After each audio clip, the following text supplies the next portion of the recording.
BJP అనేది మీరు రాజకీయం చేయర్రి, బీజేపీ నాయకులు రాజకీయం చేసుకోండి, కానీ మత రాజకీయం చేయకుండా చేయండి, మత రాజకీయం చేయకుండా చేయండి. అప్పుడు మీరు అసలు ఏం డెవలప్ చేస్తారో చెప్పండి. మీరు ఇప్పుడు మున్సిపాలిటీలలో పోటీ చేస్తున్నారు బీజేపీ నాయకులు, మున్సిపాలిటీలను ఎట్లా అభివృద్ధి చేస్తారో చెప్పండి, అది చెప్పి బరిలో ఉండి గెలవండి. భారతీయ జనతా పార్టీ అంటాను కదా, మరి భారతీయ జనతా పార్టీ అంటే భారతదేశంలో దళితులు ఉన్నారు, ముస్లింలు ఉన్నారు, పార్సీలు ఉన్నారు, సిక్కులు ఉన్నారు, బీసీలు ఉన్నారు, ఓసీలు ఉన్నారు, ఎస్టీలు ఉన్నారు. వీళ్ళందరూ కలిస్తేనే భారతీయులు కదా, వీళ్ళందరూ కలిస్తేనే భారతీయులు కదా.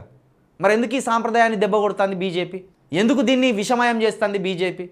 ఓవైపు భారతీయ జనతా పార్టీ అంటూనే బ్రాహ్మణుల పార్టీగా మారిపోయి బ్రాహ్మణులు రాసుకొచ్చిన రాతలను వాళ్ళు ఇస్తారు. మనువు రాసిన మనుధర్మశాస్త్రాన్ని పాటిస్తారు వీళ్ళు. మనువు రాసిన మనుధర్మశాస్త్రం ప్రకారం ఎవరికి హక్కులు లేవు, ఆఖరికి బ్రాహ్మణ మహిళలకు కూడా మనుధర్మశాస్త్రంలో హక్కులు లేవు. దీన్ని అర్థం చేసుకోవాలి.